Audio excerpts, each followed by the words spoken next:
ఒక పల్లెటూరులో ఒక ఆవిడ ఉండేది.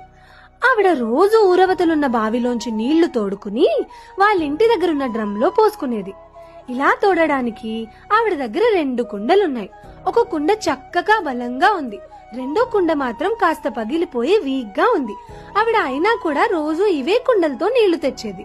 అయితే బాగున్న కుండలోంచి బోలెడన్న నీళ్లు వచ్చేవి, కానీ పగిలిపోయిన కుండలోంచి చుక్క నీళ్లు కూడా వచ్చేవి కాదు.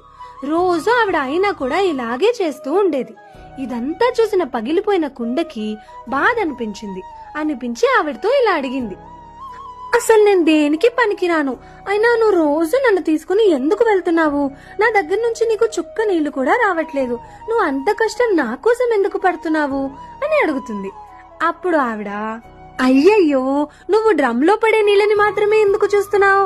రేపటి నుంచి నువ్వు ఒక్కసారి నేలని చూడు. మనం వచ్చే మార్గంలో నువ్వు పోసే నీళ్ల వల్ల బోల్డన్ని పువ్వులు మొక్కలు చిగురిస్తున్నాయి. వాటిల్లోంచి అందమైన గాలి సువాసన వస్తోంది. అదంతా దేనివల్ల?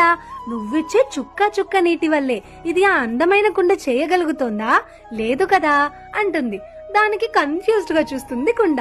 మన లైఫ్ లో కూడా అంతే. మనందరం చాలా సార్లు ఇంపర్ఫెక్షన్స్ తోనే చాలా పర్ఫెక్ట్ పనులు చేస్తూ ఉంటాం, కానీ మనలో ఆ సెల్ఫ్ డౌట్ మాత్రం పోదు.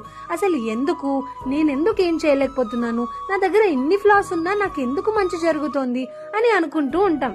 కానీ ప్రతి ఒక్కళ్ళు ఒక పర్పస్ తో పుడతారు, ఒక స్పెషల్ టాలెంట్ ని డెవలప్ చేసుకుంటారు. కానీ మనకి మనం సెల్ఫ్ డౌట్ తో దాన్ని చంపేసుకుంటూ చేయగలమా చేయలేమా అని ఆలోచించి మనల్ని మనమే తొక్కేసుకుంటున్నాం. ఈ పిచ్చివన్నీ మైండ్ లో పెట్టుకోకు. Trust me, you are imperfectly perfect. జాగ్రత్త.